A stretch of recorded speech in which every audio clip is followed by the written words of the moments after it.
So we can read Bhagavad-gita, chapter 4, text 13. Yeah, transfer it. Hare Krishna, Hare Krishna.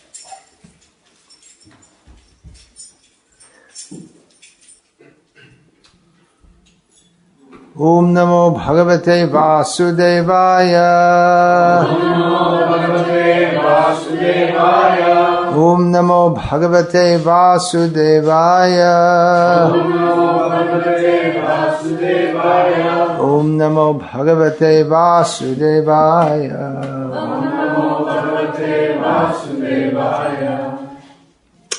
Bhagavad-gita as it is, translation and commentary by His Divine Grace A.C. Bhakti-vedanta Swami Prabhupada, chapter 4, text 13. Chaturvarnyam maya shrishtam guna karma vibhagashaha tasya kartaramapi mam vidhyakataram chaturvarnyam maya shrishtam guna karma vibhagashaha tasya kartaramapi mam vidhyakataram chaturvarnyam maya shrishtam guna karma vibhagashaha tasya kartaramapi mam vidhyakataram avyayam.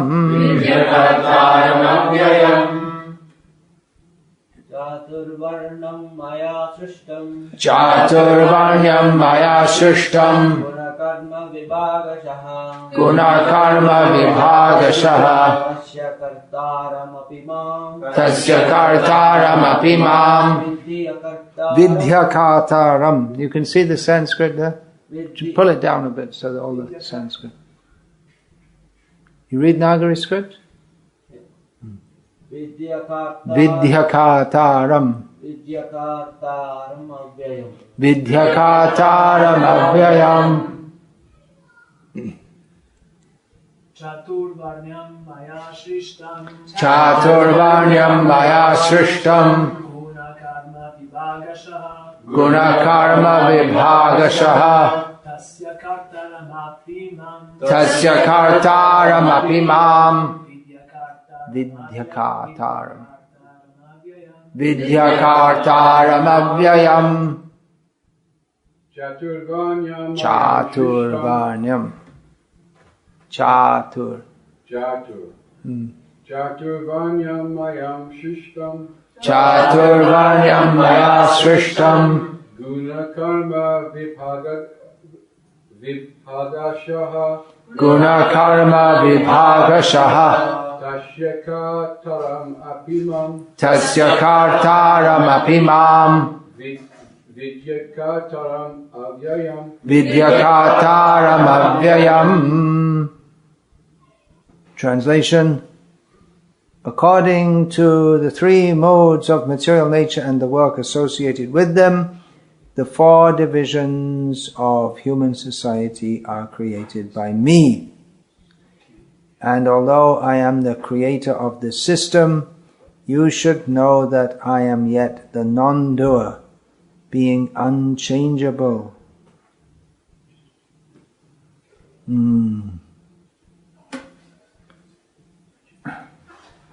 Purport: the Lord is the creator of everything. Everything is born of Him. Everything is sustained by Him.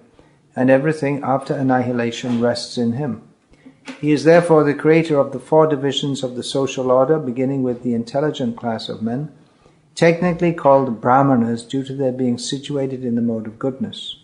Next is the administrative class, technically called the Kshatriyas due to their being situated in the mode of passion. The mercantile men, called the Vaishyas, are situated in the mixed modes of passion and ignorance, and the Shudras or laborer class are situated in the ignorant mode of material nature.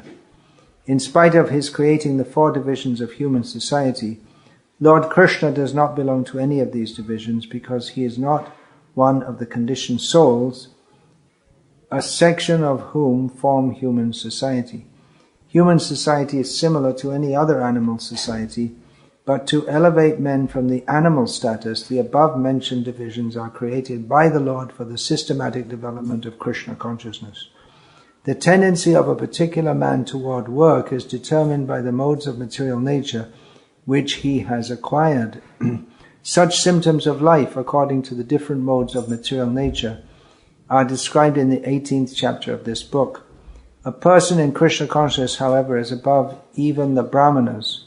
Although Brahmanas by quality are supposed to know about Brahman, the supreme absolute truth, most of them approach only the impersonal Brahman manifestation of Lord Krishna. But a man who transcends the limited knowledge of a Brahmana and reaches the knowledge of the Supreme Personality of Godhead, Lord Sri Krishna, becomes a person in Krishna consciousness, or in other words, a Vaishnava. Krishna consciousness includes knowledge of all different plenary expansions of Krishna, namely Rama, Nrsimha, Varaha, etc. And as Krishna is transcendental to the system of the 4 divisions of human society, a person in Krishna consciousness is also transcendental to all divisions of human society, whether we consider the divisions of community, nations, or species. I'm just making a little note here. Creation involves change. Right? What we call creation involves change. We created a company. Means there was no company and company was made. Or there was nothing and then there was a big bang. So there was change from nothing to something. So creation involves change. But Krishna says he is unchangeable. So this is very significant. Apart from the social discussion here, this is very significant philosophically also, in as much as the Mayavadis, or the Advaitavadis, to be more general,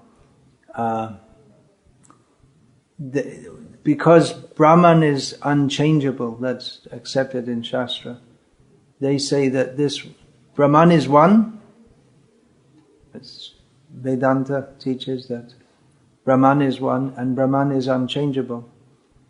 But this world has come into being due to change, and this world, everything is always changing. Gachatiti Jagat.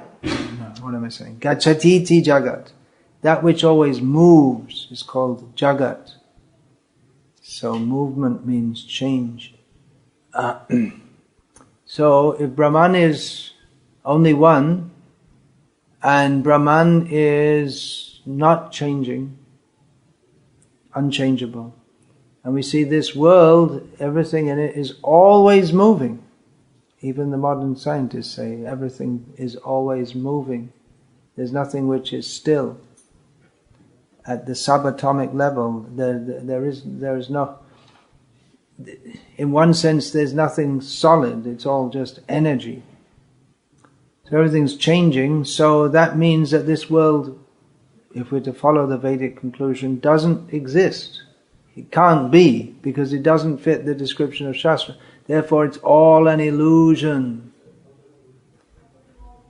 But Krishna says here, he's the creator of this system, but he is unchanging. And he is Param Brahma. He is the supreme Brahma, supreme absolute truth. So Chaitanya Mahaprabhu, we find in his discussion with Prakashananda Saraswati at Varanasi,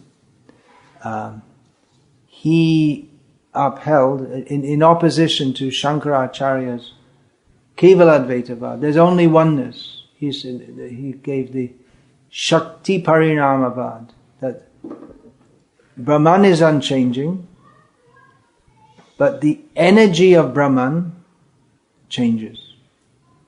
It's subject to transformation. And the Shakti of Brahma, Shakti Matora Bheda.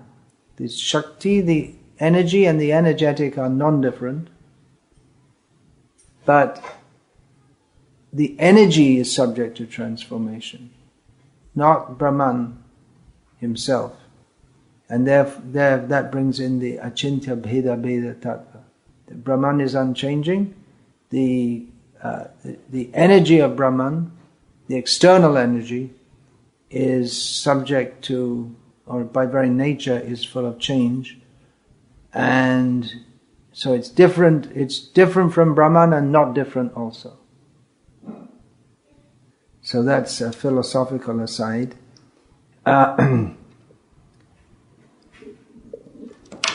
Something else. I just want to make some other note here. Kshatriyas, Srila Prabhupada writes, due to their being in the mode of passion.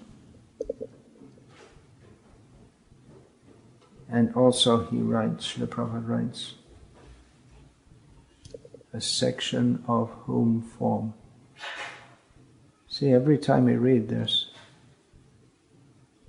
find there's more and more in Srila Prabhupada's writings. So, just some little notes. I want to get back to that for myself later. Now, when we read this, we think, well, what do we think? It's those who are regular readers of Srila Prabhupada's books know that it's talking about Varnasrama, but this must be the most widely distributed of all of Srila Prabhupada's books, I would think, Bhagavad-gita as it is. Definitely in India, which for the last many years has been ISKCON in India has been distributing more books probably than the rest of the world put together. Or somewhat like. And Bhagavad-gita is always the top book for distribution. A lot of our distribution in India is done by it's very different to the West, where mostly in the West it's you go out, put a book in people's hands. Is that what you do in Sweden also? Ask them you don't ask them to choose, because if they choose, they'll all become shunyavadis. They'll all take which book do you want to take? 0. None of them. You have to push it in. You have to and sell it. So there's selling also in India, but a lot of it is. We put a book table. People come, talk to them. But definitely some pushing is there also. But people are most inclined to take Bhagavad-gita as it is. Even we've done so many in Maharashtra and in the Telugu-speaking area, especially these two areas. People say, well, we go back to the same places, and people it's always popular. Generation after year, people want this book. They like Bhagavad-gita as it is. In fact, about a year or so ago, a special edition was printed. We all gold embossed and very fancy for Mukesh Ambani and his wife. And if you know about India, you've probably heard of them.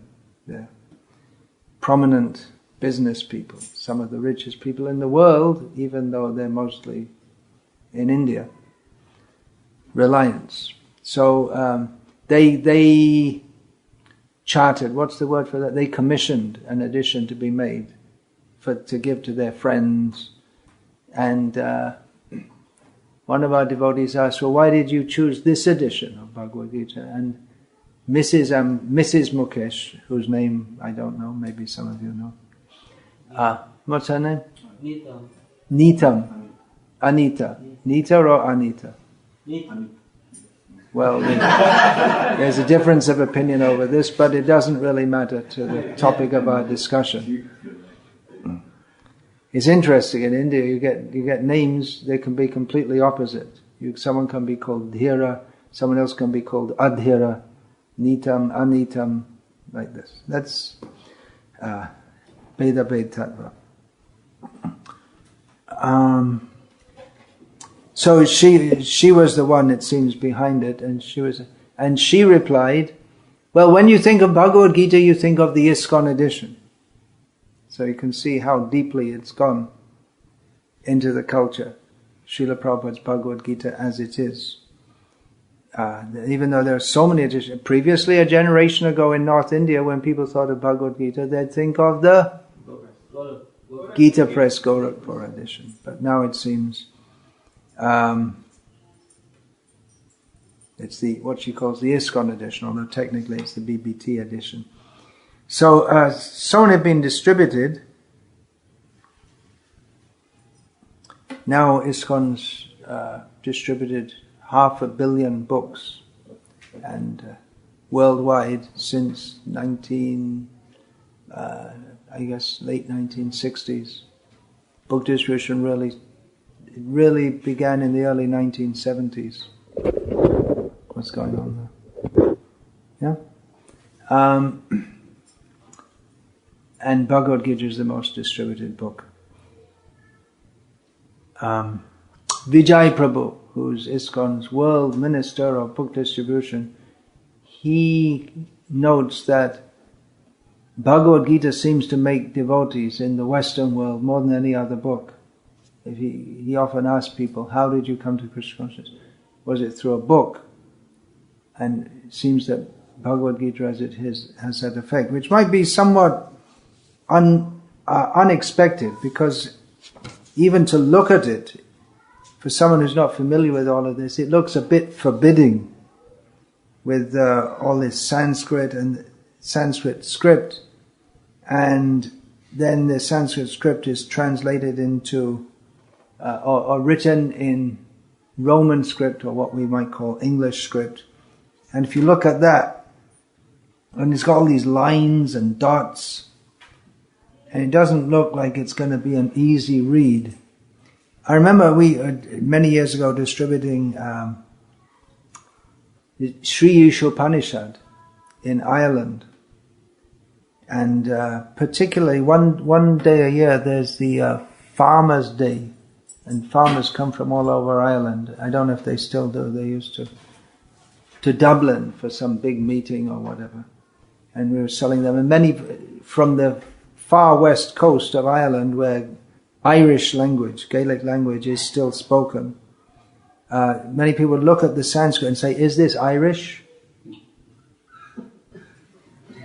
It's actually, so I'm told, quite similar language. Anyway, what was the point of all this? So it looks like a very difficult book, and if we read it, the Lord is the creator of everything. Okay, well, the average Christian could agree with that. Everything is born of Him, everything is sustained by Him, and everything after annihilation rests in Him. He is therefore the creator of the 4 divisions of the social order, and immediately people are lost. What the average reader has not got a clue what the 4 divisions of the social order are, or even what's being referred to by the social order. So it can be quite difficult to understand, but still people become devotees by reading it. I myself, the first book of Srila Prabhupada's that I read was Krishna Book, Volume 2. And I read through it, and afterwards I thought I didn't understand much, but it seems there's something there, solid and substantial. So I visited Bhaktivedanta Mana, which meant taking a journey from Ireland. In those days, hardly anyone flew. It was overland by ferry. And I went to Bhaktivedanta Mana, and the rest is history, as they say. So the point I'm getting to here is that it's difficult to understand, but some of the things may be not only difficult to understand, but may be actually seen as offensive by readers. When we talk about the 4 divisions of the social order, hierarchical society, that there are divisions of the intelligent class, the administrative class, the mercantile class, and the laborer class. The Shudras or laborer class are situated in the ignorant mode of material nature. Are you saying laborers are ignorant? The Labour Party won't like that, that's for sure. Labour Party in England. You may know, most of you are from England or been here long enough to know what the Labour Party is. It's supposed to represent the workers. But even anyone now, they think that's very offensive to say that. And actually, throughout Srila Prabhupada's books, there are all kinds of statements which might appear to be just outrageous. Here, let's get to the, where's that? Early in the first, where does that come? Let me go to the first chapter. Where does that come? First canto. Senior Madhe.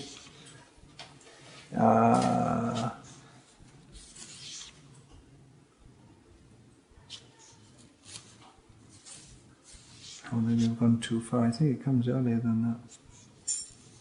Anyway, there's a statement.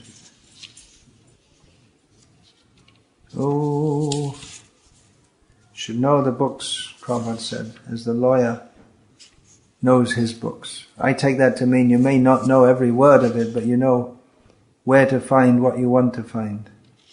Nowadays we're all lazy. We generally look in the Veda base to find out. Well, let's go on a little bit more. Kshatriya. Yeah.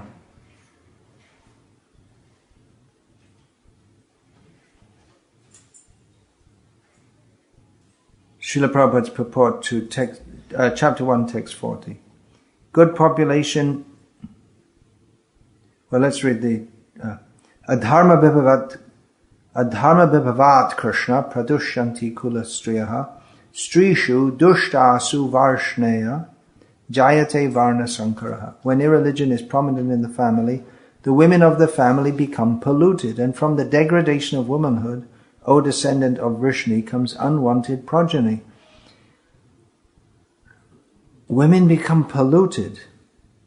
The degradation of womanhood.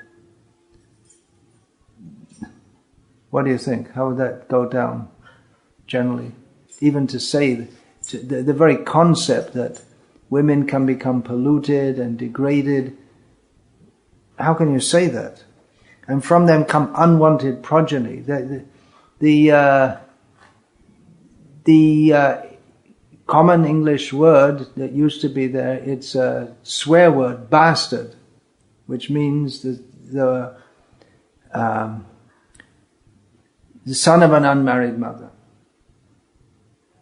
But nowadays that's very, very common. And even the government gives support. So they promote it in that sense. So it's, this is what is nowadays called not politically correct. Purport. Good population in human society is the basic principle for peace, prosperity, and spiritual progress in life. Good population. Who's to say what's good? Who are you to say what's good? Good population, it actually makes sense if you just are not crazy. Good population in human society is the basic principle for peace, prosperity, and spiritual progress in life. Isn't it? Good population. If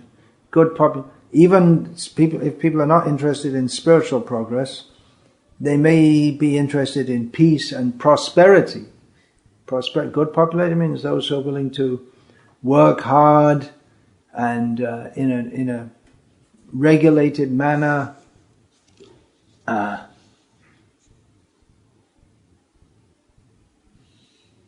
So continuing, the Varnasrama religion's principles were so designed that the good population would prevail in society for the general progress, general spiritual progress of state and community.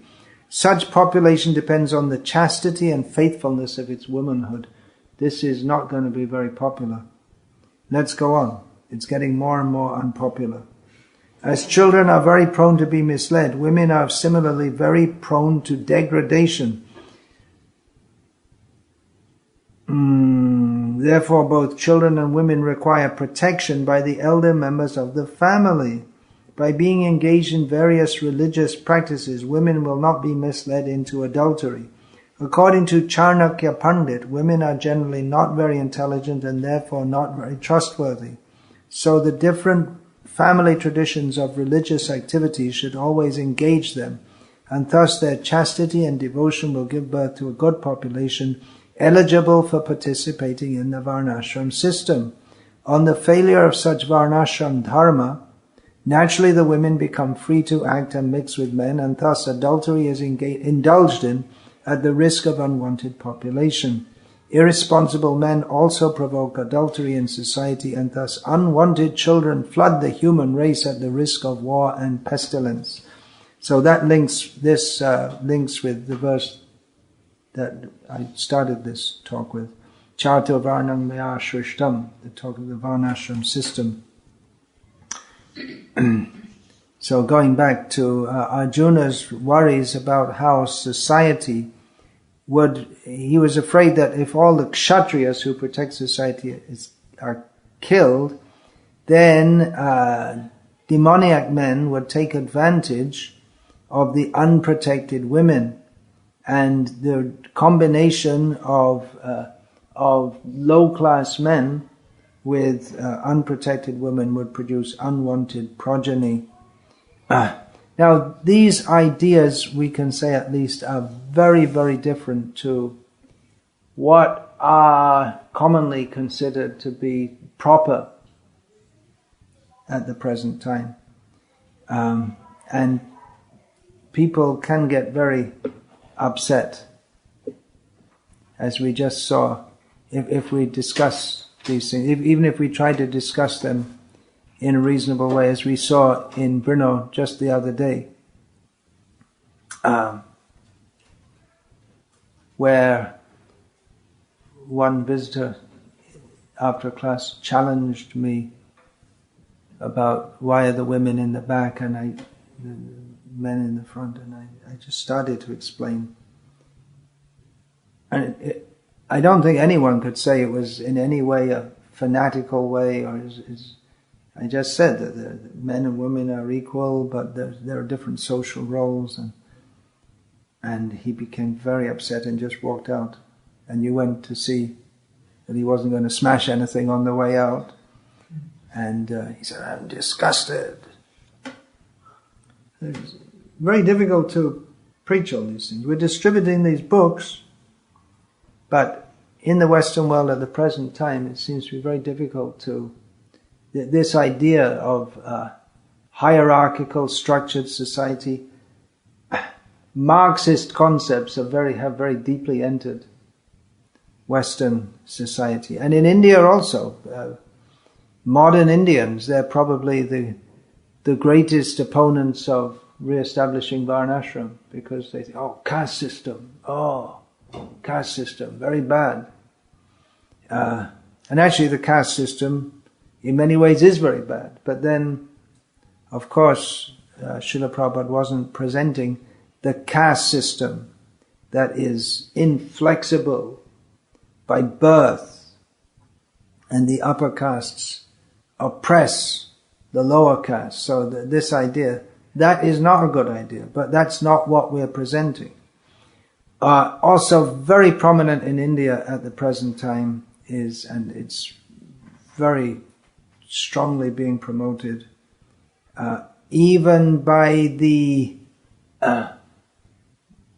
political party and its affiliated social organizations that are at present in power, the Bharatiya Janata Party, along with the RSS and the VHP and the Bajrang Dal and whatever else is, Bharatiya Vidyarthi Party, what is that? BVP? What is that? Akhil Bharatiya Vidyarthi Parishad, and so on. They're all, although they're supposed to be promoting what they call Hindutva, they're all against casteism, which is okay, but they don't know the difference between the casteism that is so much maligned all over the world and Krishna's creation, Varnasrama. So in one sense, they're atheistic if they oppose Varnasrama, because this is created by Krishna. In the name of establishing Hindutva, they have their own idea of what the teacher. They want to adjust it to the modern age. Recently, in Maharashtra, the chief minister, who's also a BJP man with a Persian name, so it sounds like a Muslim. What's his name? Fadnavis, is it? Beautiful. And so he pushed through this thing that was being agitated for, that women should be able to enter the Shanidev temple. And previously they hadn't been allowed to. The idea was that it would be bad luck for them. Shani is really tough to deal with, isn't it? Anyone who knows anything about, even slightly about astrology, knows that, like me, I only know very slightly. But if you know anything slightly, you know Shani's tough character. You better be careful in dealing with him. So the idea is that it's going to be inauspicious for them. But anyway, it's pushed through, and this, what's his name? Devendra. Devendra, is it? Yeah. Fadnavis. He said that outdated rules, they should be thrown out. Well, who is he to decide what's outdated? What's his qualification? That's what I thought when I read that. So he's subscribing to the idea that previously we had all these rules, but now we're more advanced and society is different, and we should just change and just keep what we want. This is another atheistic idea. We should be based on Shastra. Ya Shastra vidim utsraja vartate kama karataha nasa siddhim abhavnati nasukam naparam gatim.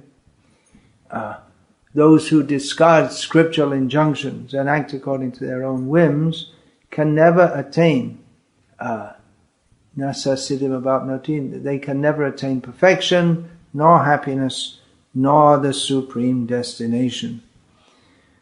Srila Prabhupada, in pursuance of Krishna's statements,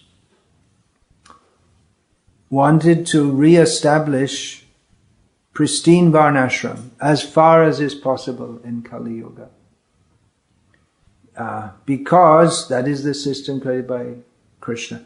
It's not spiritual in and of itself. It's a social division, but it's the one given by Krishna.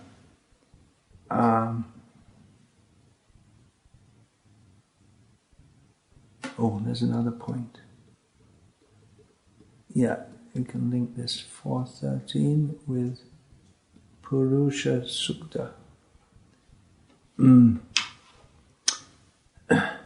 It's the system given by Krishna. So it's the best system for managing an imperfect world and imperfect people, because it gives a structure whereby people can work according to their presently acquired level of illusion in a manner that they can gradually become purified. And particularly, Krishna offers the idea toward the end of, he's offered it throughout the Bhagavad-gita, but he makes it explicit toward the end of Bhagavad-gita to the aspiring yogi Arjuna. Arjuna wanted to leave the battle, but Krishna told him, you don't have to leave the battle, and ultimately at the end, swakarmana tamabhyacha siddhing vindati manavaha. that every person, by following the Varnashram system and working according to their particular situation, and simultaneously worshipping Krishna, they can attain all perfection. So this system is given by Krishna. Srila Prabhupada came to teach the teachings of Chaitanya Mahaprabhu, the spreading the holy names, the joy of devotion, all these matters. But he also came, one of his points, which is not the essence of what he came to give, but very important to support the essence, is to re-establish Varnashram. Chaitanya Mahaprabhu, when asked about Varnashram, said, Eho Bhaya. It is, when it was proposed to him that one should worship Vishnu via Varnashram, Chaitanya Mahaprabhu said that's external. Well, that's true, Varnashram is external. It's not the essence. It's not directly to do with the soul. But again, it deals with or manages our external situation, the external situation of society, in a manner that is favorable for coming to the point of Krishna consciousness. If we get stuck up on varnas and ashrams without coming to the point, then if we simply follow that, Chari varnashrame jadi Krishna nahi bhaje. What is that?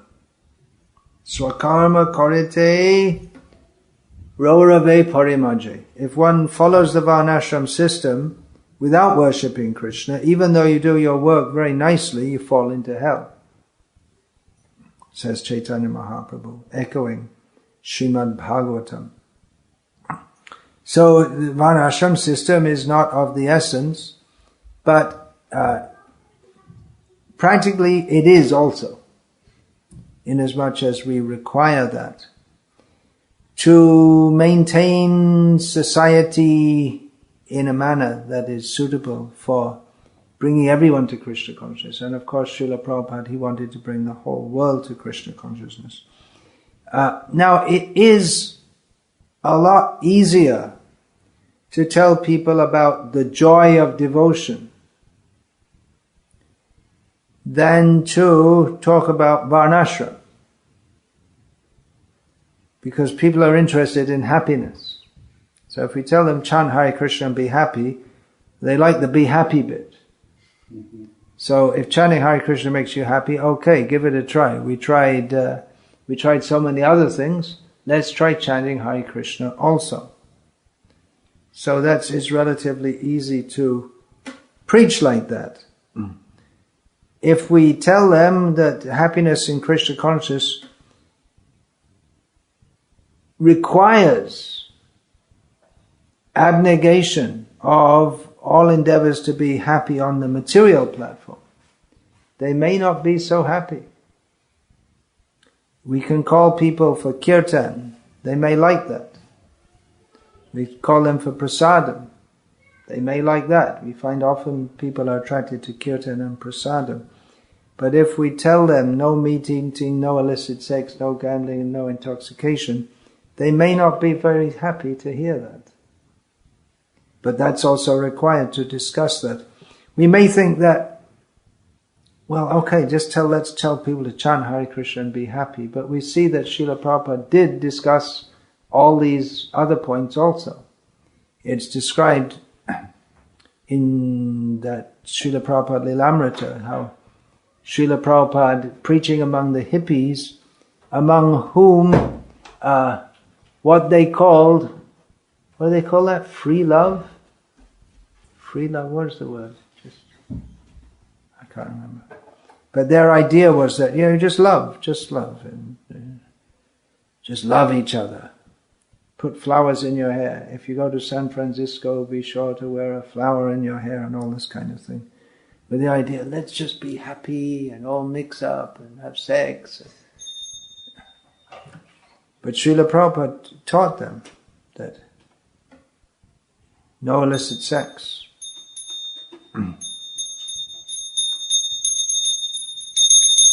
Okay, bells rung enough now. No illicit sex, not a very popular sales point. If Prabhupada, he wanted to make Krishna conscious, he wanted to spread Krishna consciousness. You may say, well, why did he insist on that? Because there is no Krishna consciousness without this. Okay, all right. But then, what about preaching about Varnashram? That's not going to be a good seller. It's not even the essence of Krishna consciousness. But Srila Prabhupada preached openly about that also. When he went to Sweden, one time Srila Prabhupada visited Sweden, which is outside of, at that time, the Warsaw Pact countries, the most socialistic country. Nowadays, it probably is, now that the whole CIS, the USSR, and the communism has collapsed there. So Sweden is the most socialistic country, with the idea very strongly in the people's mind. Everyone's equal, it's all the same, no discrimination, no hierarchy. I remember selling these silly records in Sweden must have been late 1979, raising funds to purchase vehicles for preaching in Bangladesh. So I remember stopping a woman on the street and asking, do you want to buy this record? She turned to her little boy, who was about 5 years old, and said, shall we buy it? She has to take the opinion of the 5-year-old boy. So Srila Prabhupada in Sweden at Uppsala University, highly prestigious, is it? That's like the Cambridge or Oxford of Sweden, is it? Yeah. So Srila Prabhupada spoke about how preaching to the faculty and the students, Srila Prabhupada spoke about how society should be divided into first-class men, second-class men, third-class men, and fourth-class men. Practically he couldn't have spoken about anything that would have been less popular. They didn't like it, because they had preconceptions of how we're all supposed to be the same. We're all supposed to be equal. Oh, it's already 6:05. I didn't even start what I wanted to talk about. I'm just coming round to it.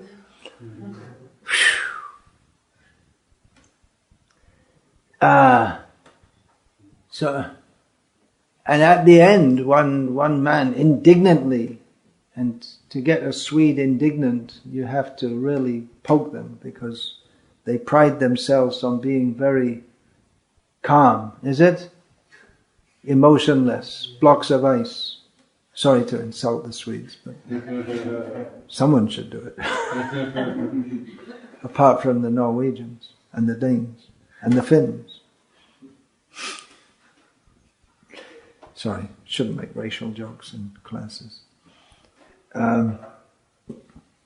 So indignant. So you're talking about first-class men. So you think you're a first-class man? And Srila Prabhupada said, no, I am the lowest class, because I'm the servant of everyone. And it wasn't that Prabhupada was giving a what do they call it, riposte, as in fencing.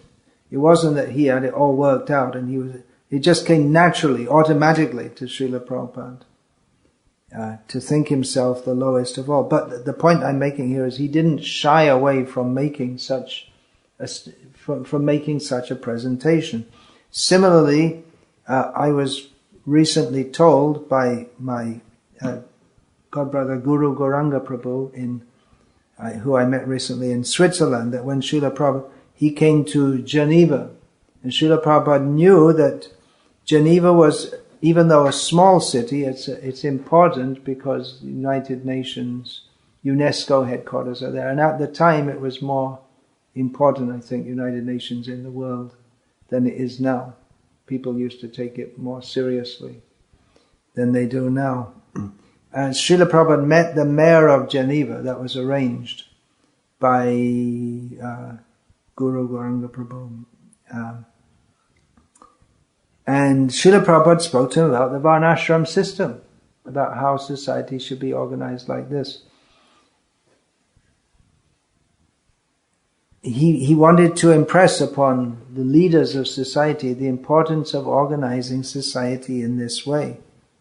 And afterwards, Guru Garam Prabhu told me afterwards, later when he met Srila Prabhupada in India, and Srila Prabhupada remembered him, he was very grateful that Prabhupada remembered him.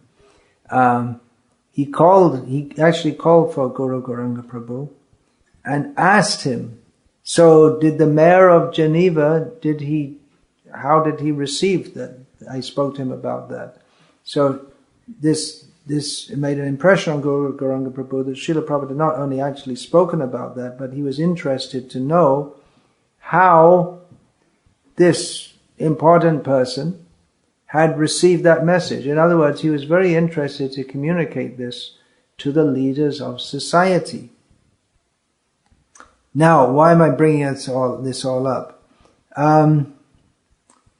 To be frank, as ISKCON celebrates 50 years, as a society, we have largely neglected Srila Prabhupada's orders to institute Varnasrama.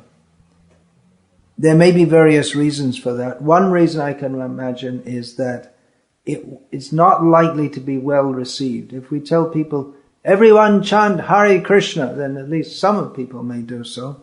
If we give them prasadam, that's always popular.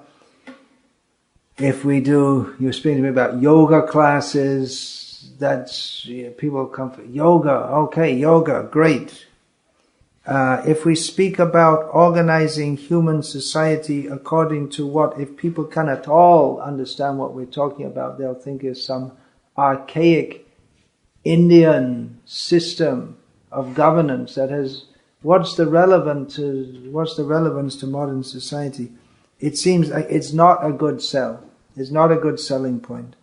And included in, apart from the difficulty to understand it, it appears to go against what is considered sacred.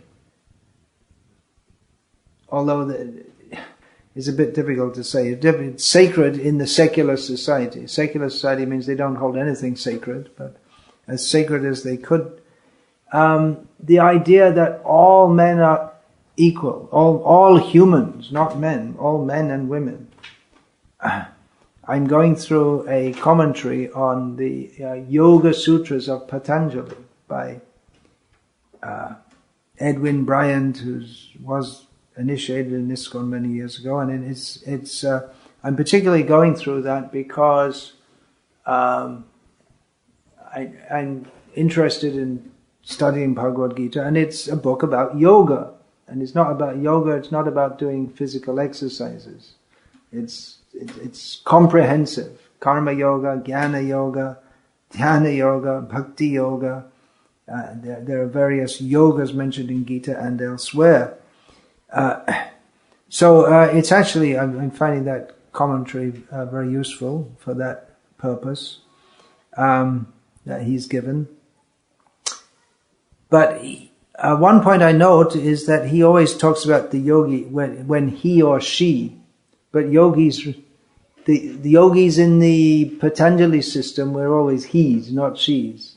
So, but I suppose the author, he thought, well, just let's avoid all this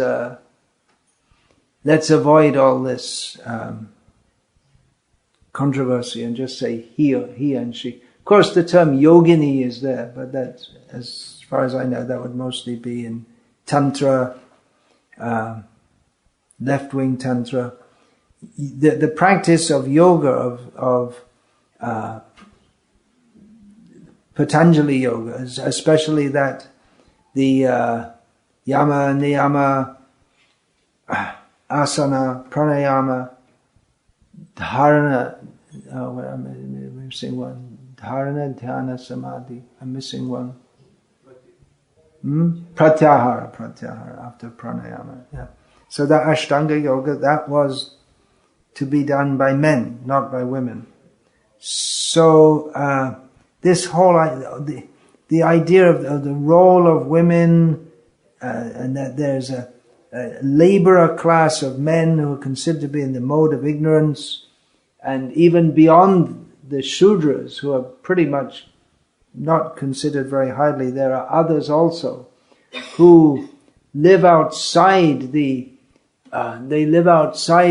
cities and the villages in their own areas, and they're outside the Varnashram system. They're not even considered practically even humans, because they freely eat meat and take alcohol and mix for sex. They're not even considered civilized at all. But that describes largely the civilized man of the modern age, uncivilized. So it's very difficult to promote this, and it would seem that it's almost an obstacle in our spreading Krishna consciousness to promote this. It seems that many of our devotees feel like that, and that's a reason why deliberately Varnashram hasn't been promoted. It's thought that we don't understand it, we can't get others to understand it, so let's just leave it and promote Harinam, and maybe sometime in the future we can get round to this. But the problem is that Srila Prabhupada told us to institute this even now.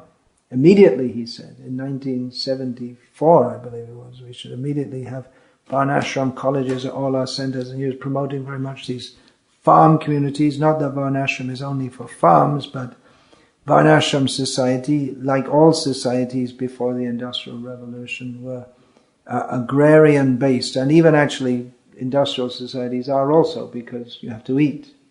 But by agrarian based means the majority of people in society lived on the land and lived on the land or in small villages. Even towns weren't very big, and a lot of the population was engaged directly and indirectly in agriculture, as we can see there, or in simple professions.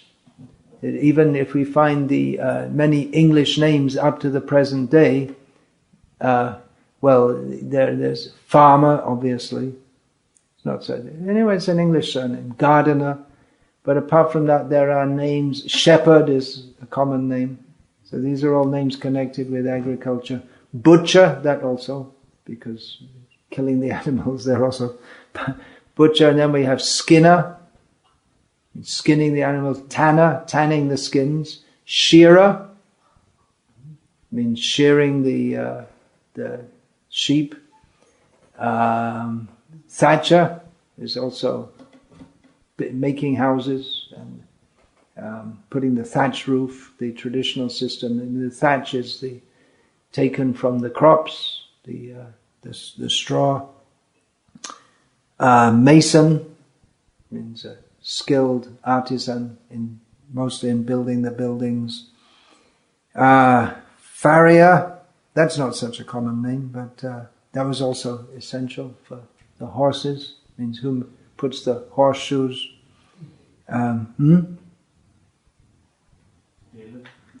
Tailor, yeah, these were home or village crafts. Tailor is a very common name in England, and there are probably many more if we think about them.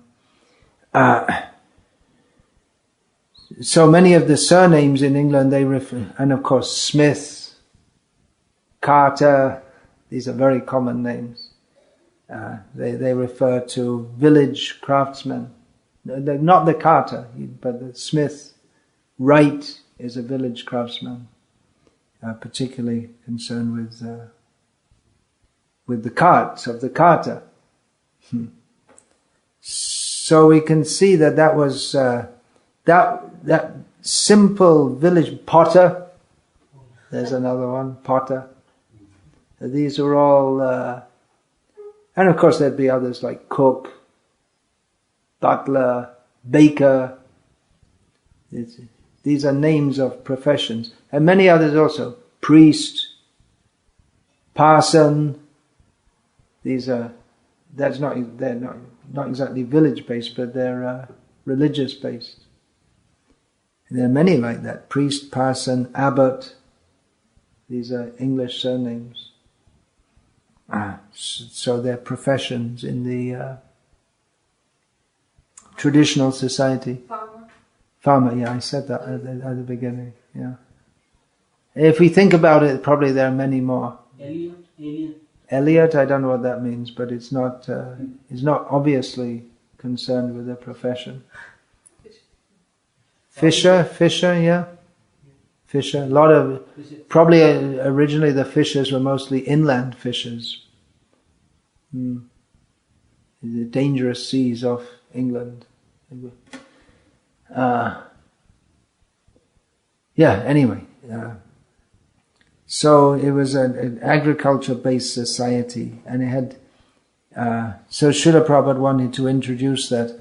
But it's difficult for people to even recognize that there's a need for that. Or even if they think that, let's live more simply, but the idea of hierarchically based society, it's a tough one to push.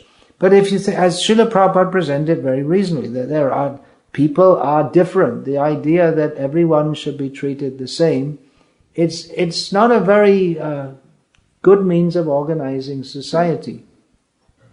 Even in industrial society, why should everyone go to school how do they have to go for a minimum of 10 years, I believe, approximately, in all the industrialized nations? But then most of them end up being, now we're in post-industrial society. All the industries out in China mostly. So in the Western world, people are sitting on computers, many of them, what they do. So maybe they need some kind of education. But it can't last, this society, because it's based on, the Western world is still wealthy basically by manipulating finances. The countries that produce should be the ones that are wealthy. But China gave all its money to America and the Western country. It's all on loans. It's all very complex. It's a pack of cards that can collapse at any time. The economic structure of the world is very, very flimsy.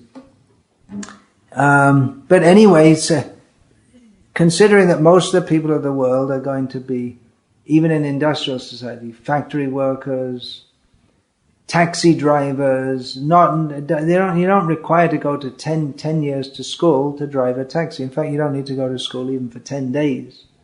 You could learn it from your father, if you have a father.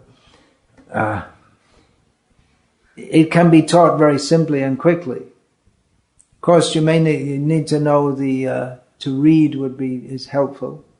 So you can read the street signs and the numbers 50. That means don't go faster than 50. And then you look on your car and it says 52. I'm going too fast, but anyway, they won't catch me unless I go above 55, so it's okay. And probably 60 is okay also, but you never know. 10%. Is it a 10% rule? 10% error. 10% they allow, huh? Okay.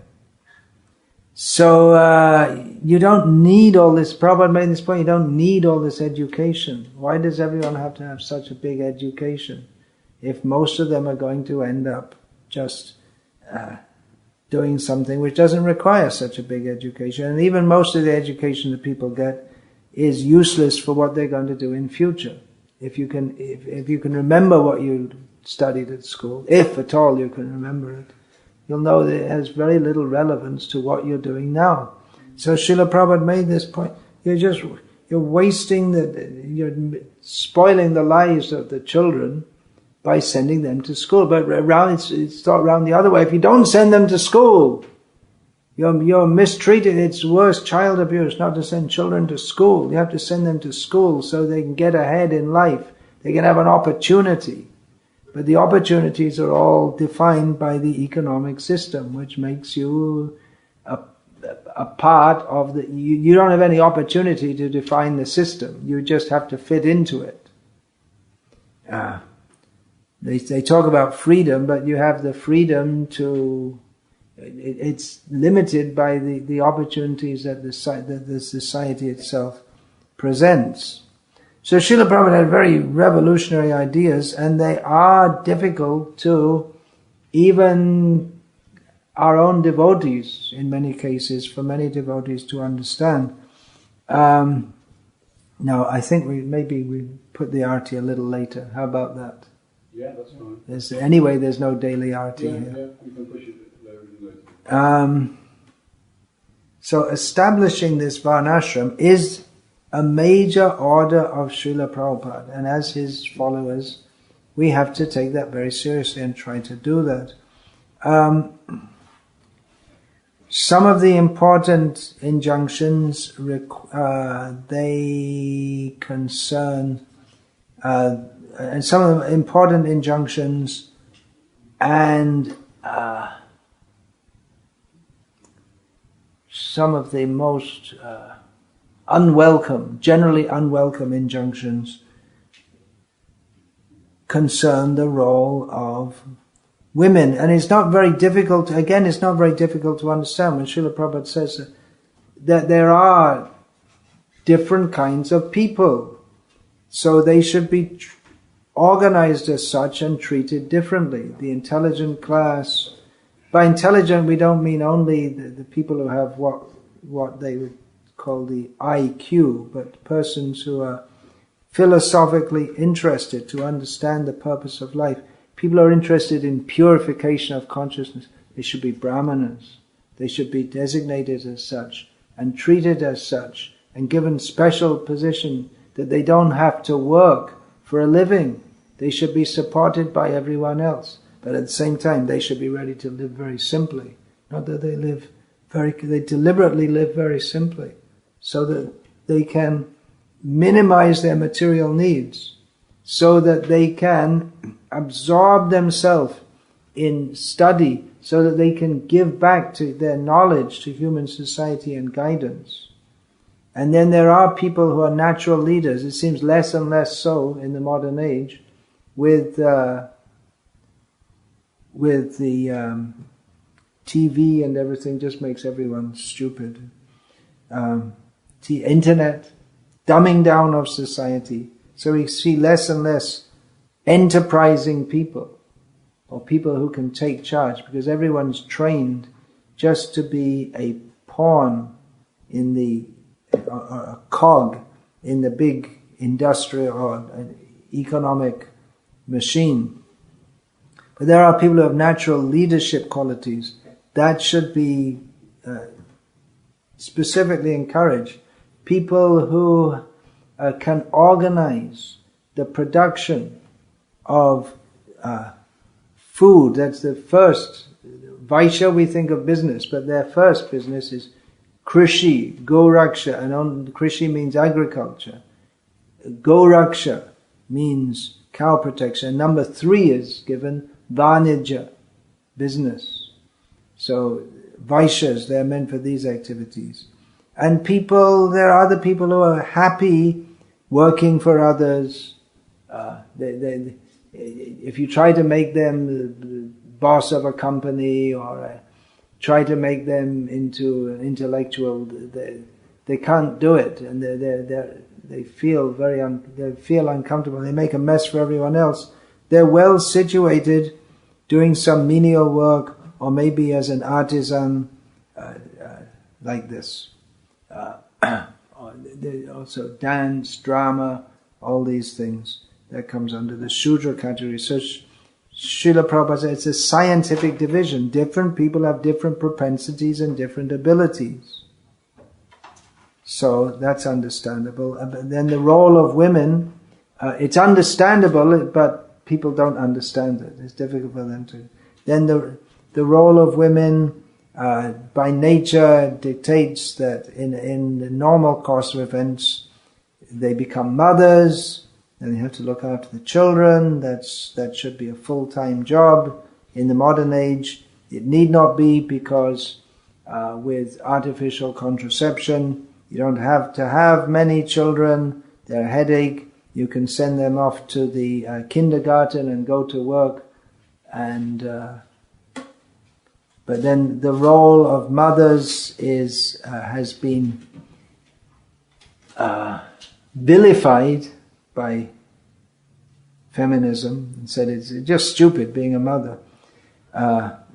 Whereas it's the most important thing that they can, it's practically what they should do, because child is the father of man. For, as Srila Prabhupada states in this purport to this chapter 4, text 13, that women are required for good progeny to raise. That women are the first guru, in as much as they teach their children the basic activities of human life and human values, family values. But these points, although they're not difficult to understand, the situation has been created in human society that becomes very inflammatory even to try to discuss them, as we discovered in Brno the other day, and as I discovered in America last year, where in a program in a student town, in the questions and answers session, I gave the example of how a devotee, he's fully devoted and faithful to Krishna, just like a wife to the husband, and that was not at all appreciated. The example was not appreciated, that a wife should be faithful and devoted to her husband. It didn't fit at all. It really was not taken well at all. The example didn't go down because the concept that a woman could be devoted to her husband is considered something outdated at best, and wrong. To even think like this is inherently wrong, bad, evil, exploitive. But so it becomes difficult. Then why should we try and introduce all these things? Because it is required to make a sane society. These concepts of egalitarianism and feminism, they're actually derived from an atheistic outlook. We don't want to accept Krishna's Vedic culture. So I'm trying to promote all these things. I'm not the only one in ISKCON, but I am trying to do so among my disciples and whoever else may wish to follow this. But it's not easy, and especially within our society at the present time, it's become more difficult, because within our society, I'm talking about ISKCON society, the ISKCON society as a pragmatic measure has accepted some of the principles of feminism. Pragmatic means, just like this man came in the temple in Brno, which is a city in Czech Republic, which was I was there last week, over Janmashtami. One man came in and was immediately annoyed. Of course, it seems that he came looking for faults also, because he got life comes from life, and he didn't like that to start off with, because it's a heavy attack on what we nowadays call scientism. So he came looking for faults, and he saw the men and the women sit separately. The women are at the back. I don't know if you said to do that in many temples. It's side by side, but the room it's so narrow. It's considerably narrower than this one. So it would be too much jostling, and they sit at the back, and they seem to be happy with that. At least they're joining, and they don't have to join. The men and women who are joining there are all they're not just coming for the chapatis, as we say. They're educated. That important word in Indian English, to be educated. It's very important. to be educated. So they're mostly college graduates or college dropouts or of that category or whatever. So by their own choice they've come and they've accepted this way of life, understanding the principles, and they're happy to do so. So some questions came up, getting round to the point. Some questions came up from a lady disciple of mine there. That, well, how far are we going to take? If we're going to take this separation of male and female, and preserving the chastity of women, how far do we take it? Such questions come up in our Varnashram discussions that when I say we, that means myself and devotees who are overseeing these projects in India. We come together 2 or 3 times a year and we discuss all these points. There's so many points to be discussed. It's not an easy thing to introduce this for various reasons. For many reasons, it's not easy to introduce Varnashram projects. There are various reasons. One reason, legal reasons. For instance, if we want to introduce child or young marriage, as Srila Prabhupada recommended, it's against the law. So that's an important consideration. If we want to introduce our own village administration, well, the government also already has their system, which you're supposed to follow.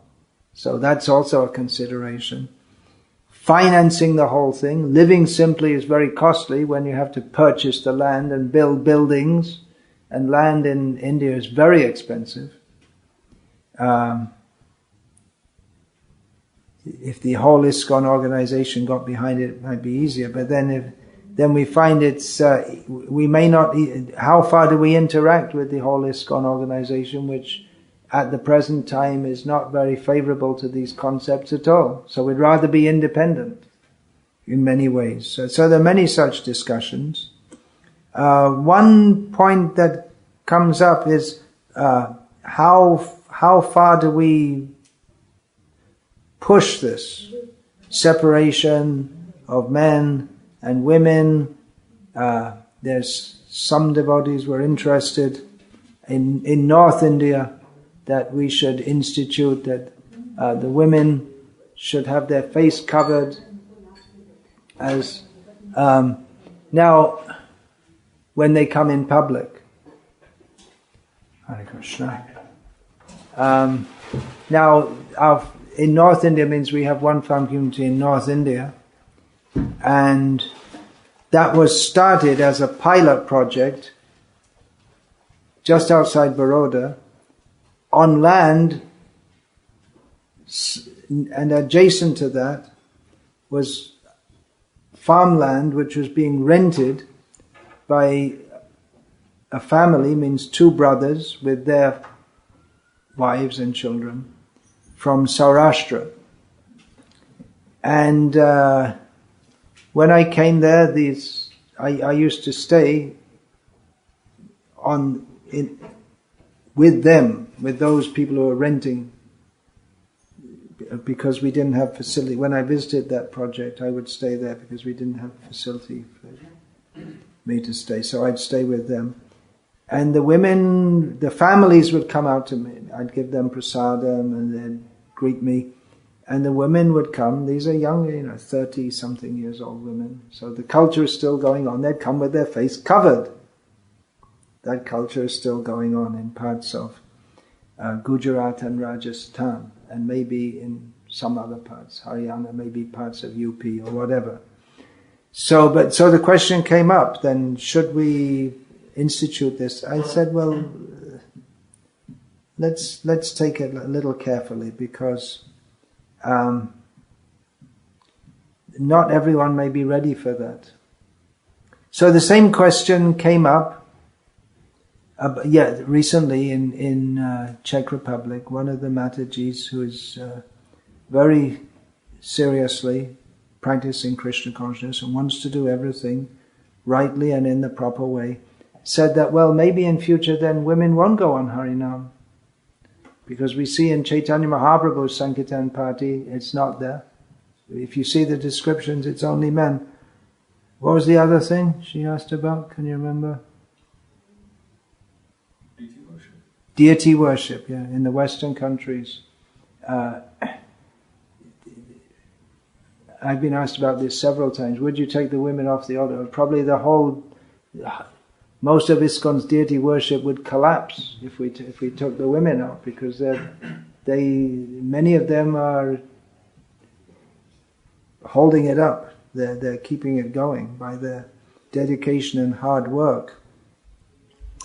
So I neither said yes nor no, and it seems she was a bit disappointed because she wants some clear direction.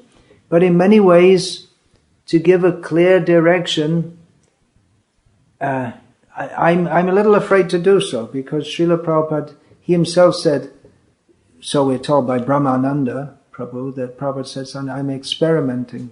So this Varnashram, as our attempts at this, are in many ways experimenting, but we're experimenting with people's lives. So I like to take it carefully step by step, which is why we have meetings regularly to discuss all these points. In India, where we have several projects, we discuss. And it might be, you might say, well, everyone can just ask me and I'll give my opinion. But I'd like to discuss with devotees who are living on the projects, how the devotees are accepting all these things, take it step by step. Of course, sometimes we have to take very big steps, just like moving to the land is a big step. Not having electricity is a big step. But I prefer to discuss with them and then see what's the actual realities as the devotees observe it, and see how far we're ready to go. Already we're making big steps, but although the lady devotees are already accepting so many cultural changes which they've not been raised with, I'm afraid if we push too hard, they may snap altogether. It may be too much for them. We can't force any such things on it. We want to move in a certain direction, but we can't force it. Therefore, I may not say, yes, you must do this. But rather I'd say, all right, we may move toward that, but let's see what the present situation is. We also have to consider the present situation. Srila Prabhupada wanted to establish Varnashram society, but practically we see that some things are very, very unpopular. We're going to have to preach about it a lot, both among the public and among our own devotees, if we're going to institute this. Because the way we've been raised and what we're aiming at is something very, very different. So it may take some time. Or maybe should we just go for a radical overall change? Well, I'm not sure. To be quite frank, I'm not sure. I'm supposed to be the guru in contact with Krishna, but how far we should take this, I would prefer to have some caution, knowing what our aim is and where we're going. Right now, if we're to say that women shouldn't go on Harinam or shouldn't do deity worship, maybe in the future we'll institute. If we're going to come to the pristine standard of Varnashram that was practiced, then maybe we're going to come to that. Maybe not. Maybe we'll say, well, Prabhupada instituted this, so we. But I would think that gradually we should move toward the pristine standard, because that is the standard, and that's what. There's a reason for this. The reason is that the whole Varnashram system is meant to regulate society, to help us to become free from material attachments, which particularly means sexual attachments. And among the 4 ashrams, only in one of them is sexual activity allowed, and that too under restriction. that is certainly very difficult for people to accept in the modern age, but this is a central point of Varnashram. So what we're aiming at is something very different, very unpopular, but should be done, must be done, Srila Prabhupada said.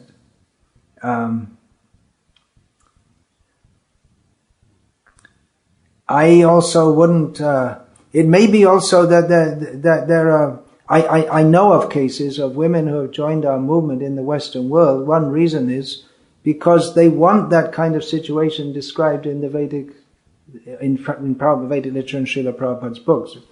And they don't feel comfortable, or they didn't feel comfortable when they're told, now you go on book distribution. I want to stay in the temple and be quiet. They may feel like that also.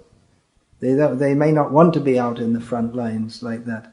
And in fact, one phenomenon that's somewhat, well, it's enough to be noticed as a phenomenon in Britain today, and maybe in other European countries also, is that women, young women mostly, of Western stock are becoming Muslims, because they prefer to live like that in a restrained way, rather than try to follow the role model of a liberated woman of the Western world.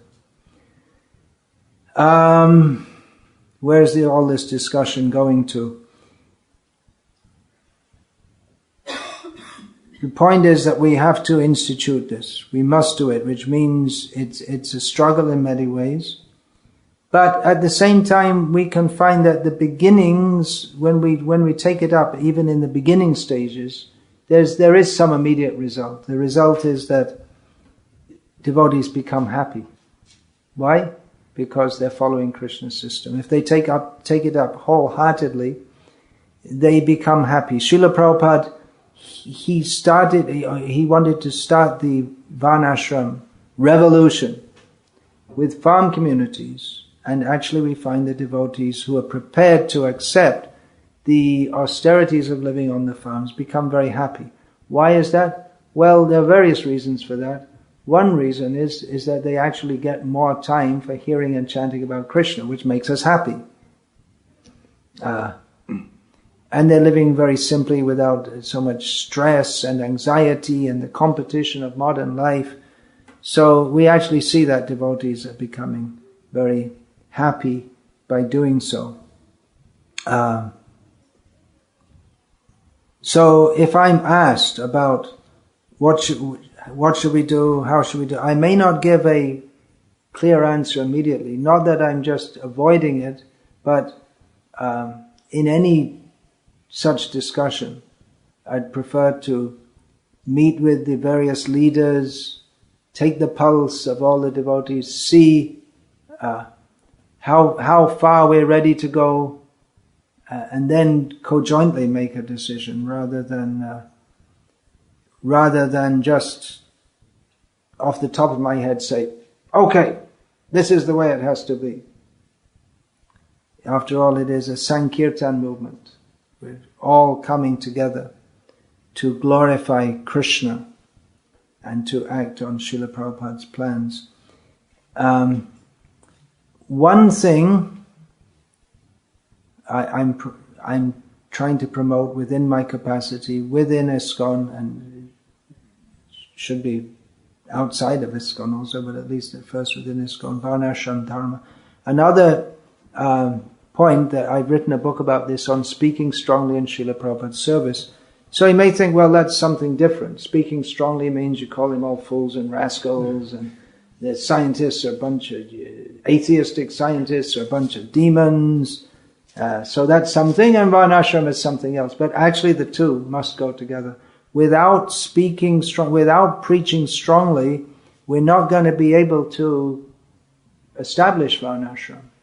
Why should people live in a Varnashram society when they have their house, they have their car, they have their job or their dole or whatever, and they're living, and what do you need all this Varnashram for? Why? Because this present society is demoniac. It works against the real need of human life, which is to become Krishna conscious. It's all based on speculative theories of egalitarian theories, economic theories, not derived from Shastra. It's a hell of a society, and I'm saying that in a literal way. It's hellish society. We have to promote this.